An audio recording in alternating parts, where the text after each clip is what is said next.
Tu sabes que tipo de governo tem uma nação cujo sol da perspectiva divina está apenas começando a nascer?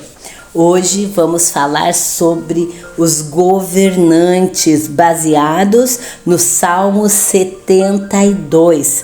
Escute isso.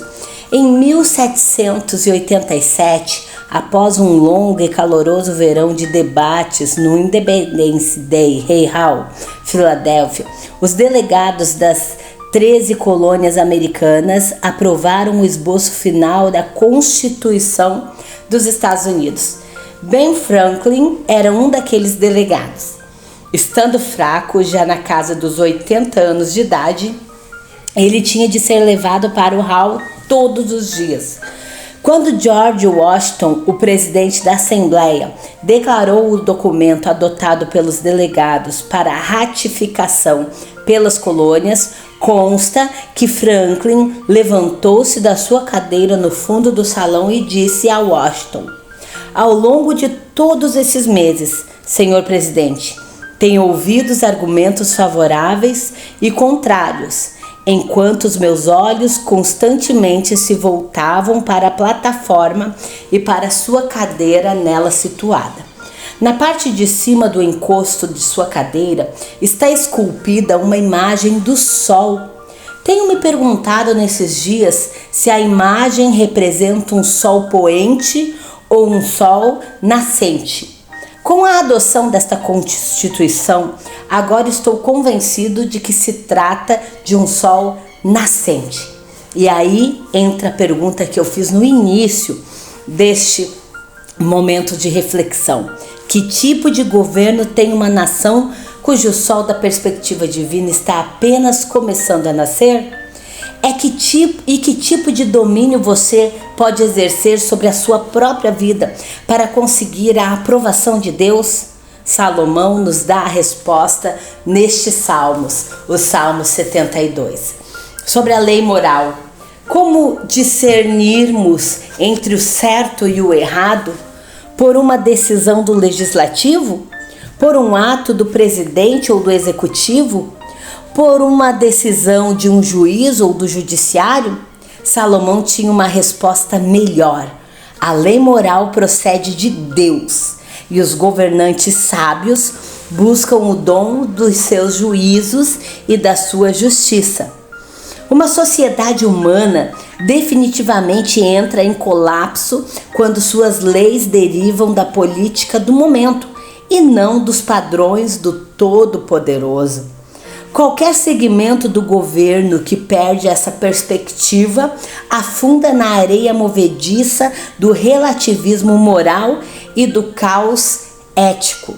Por exemplo, no mesmo ano, em 1973, em que decidiu permitir legalmente o aborto, resultado em aproximadamente 1,5 milhões de abortos anuais, a Corte Suprema dos Estados Unidos também proibiu a construção de uma represa no Tennessee, a fim de proteger um peixinho de 8 centímetros.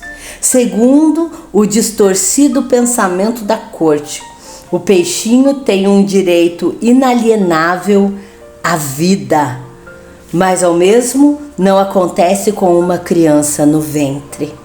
Esta decisão é apenas um exemplo das diversas maneiras como a nossa sociedade tenta transformar um erro moral em um direito legal.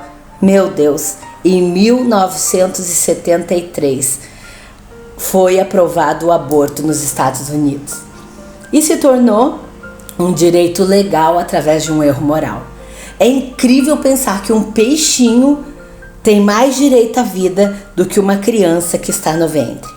Pessoas crentes sabem que Deus instituiu o governo para validar e implementar a lei moral e dessa forma promover o bem comum.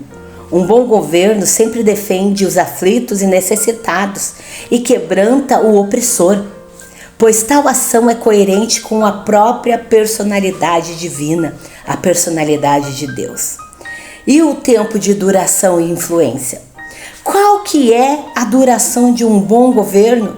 Acredita-se que Através de Salomão, acredita-se que se sua administração fosse alicerçada nas qualidades da justiça descrita nos versos de 1 a 4 do Salmo 72, seu mandato seria permanente. Governos éticos incentivam e promovem estabilidade e prosperidade.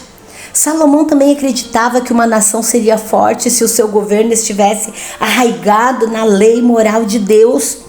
Quando a justiça se destaca, as fronteiras e influências do país se estendem visivelmente. Em contraste à palavra de Deus, Isaías 47 nos mostra a ruína que abate uma forte potência mundial quando esta se torna cruel para o povo de Deus, orgulhosa e autoconfiante, perversa e ocultista. E a pobreza em relação à prosperidade? O que podemos falar? Como o rei Salomão sabia que era responsável pelos pobres. Isto ele aprendeu do próprio caráter do Senhor, a quem ele servia. Não apenas o sangue derramado do rico ou famoso tem valor, mas também o da pessoa esquecida, aqueles marginalizados pela sociedade, o sem-teto, o órfão, a viúva, o desprezado, o expolido e oprimido. Um governo justo e piedoso enxerga a dignidade dos fracos e indefesos e não os marginaliza, nem pisa ou os esmaga. Quando as verdadeiras vítimas são protegidas e socorridas, a nação começa a florescer. Salomão jamais confundiu sua administração com o próprio Deus. Não era meu país, certo ou errado.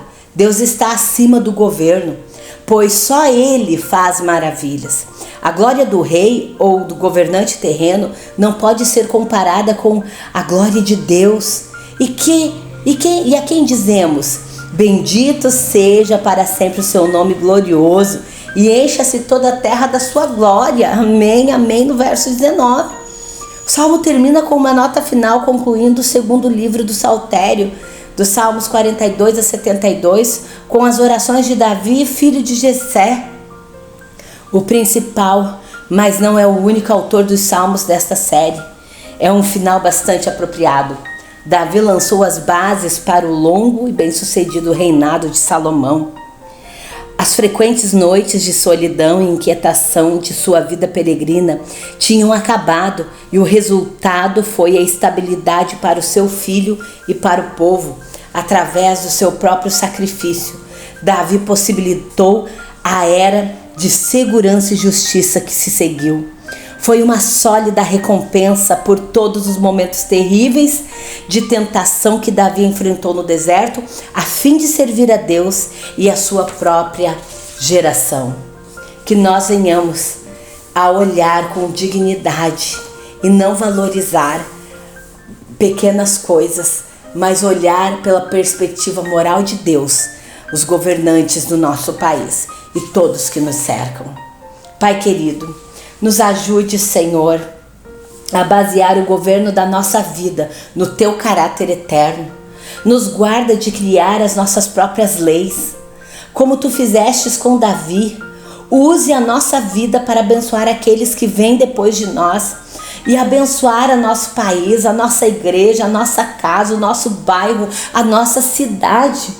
Meu Deus, que nós venhamos a ser líderes que apoiem os seus pensamentos e as suas decisões que são justas, e não que nós venhamos a apoiar os resultados das pesquisas humanas e daquilo que o homem acha que deve ser feito, certo ou errado.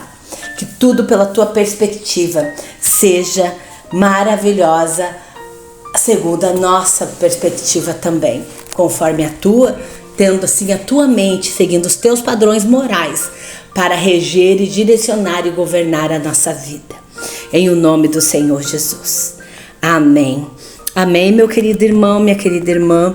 Que Deus abençoe a sua vida e que verdadeiramente você possa olhar pela perspectiva da lei moral divina, tudo que vai governar a sua vida e não somente a lei humana, porque a lei humana é injusta, como aquele peixinho que teve muito mais valor e foi capaz de parar a construção da ponte do Tennessee, da represa do Tennessee. Um peixinho, uma vida animal de um peixinho, foi capaz de parar uma ponte ou uma represa que estava para ser construído em vez de uma alma de uma criança no ventre.